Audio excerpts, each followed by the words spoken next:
कोई देशद्रोही हो जाता है। सुधांशु जी तो खोल ही रहे इनको। इतिहास के फैक्ट्स को नहीं बदला जा सकता है। फिर अभी बात आती है कि साहब वो विदेश की धरती पर, मोदी जी तो विदेश की धरती पर कहते थे 2014 से पहले जिसका इस देश में जन्म होता है उसको शर्म आती। नोटबंदी पे क्या क्या कहा, आज का वो विषय नहीं है, मैं उस पर नहीं जाना चाहता। जिस पार्टी के नेता जो कहते हैं कि मैं सबसे बड़ा विश्व गुरु हूं और उनके पार्टी के लोग बोलते हैं, विदेश की तो छोड़ दीजिए, हिंदुस्तान की धरती पे एक प्रेस कॉन्फ्रेंस नहीं कर सकते, 4 लाइन बिना टेलीप्रॉम्प्टर के नहीं पढ़ सकते हैं, लेकिन उनका संवाद बहुत अच्छा है। दूसरों पर सवाल उठाते हैं कि उनको क्यों वहां क्यों बुलाता, वहां क्यों, अरे भाई संवाद जो करेगा उसको बुलाएंगे। आदमी 10 चीजें बोलेगा तो आईटी सेल उसमें से 2 निकाल के तरोड़ मरोड़ के बताएगा ही।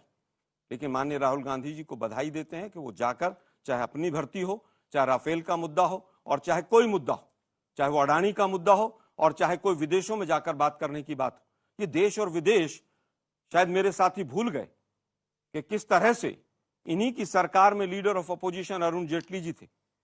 उन्होंने तो स्वयं कहा था कि विदेश की धरती और हमारी धरती क्या होती है, क्या हमारा रोज राज्यसभा और लोकसभा का टीवी विदेशों में नहीं देखा जाता, क्या दूरदर्शन विदेशों में नहीं देखा जाता, उन्हीं का स्टेटमेंट है। लेकिन ठीक है, आज एजेंडा चल रहा है। मैं फिर कहूंगा, अब हमें सुनक साहब बताएंगे कि गौ माता की पूजा कैसी की जाती। उनका फोटो तो बीफ खाते भी आया था, सीखेंगे कुछ उनसे आप। मुझे लगता है कि तर्क पर जो मुद्दे हैं उन पर बात की जाए तो ज्यादा अच्छा है। अब आते हैं हम कौन किसके साथ है, जो कहा गया कि सब बेचारे। मैं कहूंगा कि आज पूरी जनता को आप बेचारा समझ रहे हैं, और आपने कहीं ना कहीं, चाहे रोजगार का मुद्दा हो, महंगाई का मुद्दा हो, बेचारा बना दिया। कारण क्या है कि आपने सब कुछ सेंट्रलाइज करके एक व्यक्ति, 2 व्यक्तियों के हाथ में दे दिया है सब कुछ। आज लोकतंत्र रो रहा है, करहा रहा है। कैसे? सीबीआई का डायरेक्टर अपनी पेंशन नहीं ले पाता, 4-4 साल हो जाते हैं, उसका पता ही नहीं केस का कहां पर है। आज इलेक्शन कमीशन के पास कर्नाटक के अंदर 85 कंप्लेंट की जाती हैं, एक पर एक्शन नहीं होता है। ना इलेक्शन कमीशन ये बताता है कंप्लेंट ठीक है, ना ये बताता है कि कंप्लेंट खराब है। क्या आपको ये नहीं पता कि कोरोना के में जब गंगा के किनारे लाशें बही थी तो क्या विदेशी मैगजीन्स ने नहीं छापा था? तब तो हमारा नाम हुआ था। 700 किसान जब यहां पर बॉर्डर पर मरे तब तो नाम हुआ था। गोली मारो वालों को जब मंत्री बनाया था मोदी जी ने, तो क्या आर्टिकल नहीं छपे थे? सुप्रीम कोर्ट कह रहा है कि हेट स्पीच पर एफआईआर कीजिए, तो क्या वो न्यूज विदेशों में नहीं जाती? वो बॉर्डर पे आप सील कर देते हैं क्या?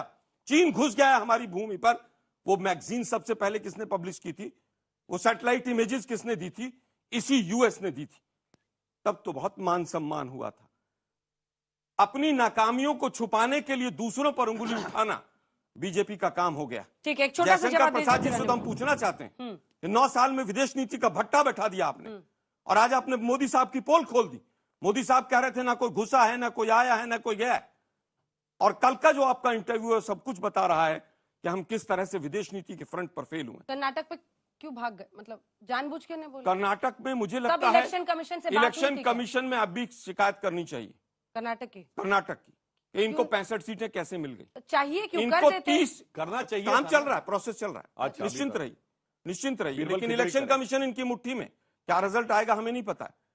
आश्चर्य है कि वहां की ग्राउंड की रियलिटीज देखने के बाद कि 65 सीट इनको कैसे मिल गई।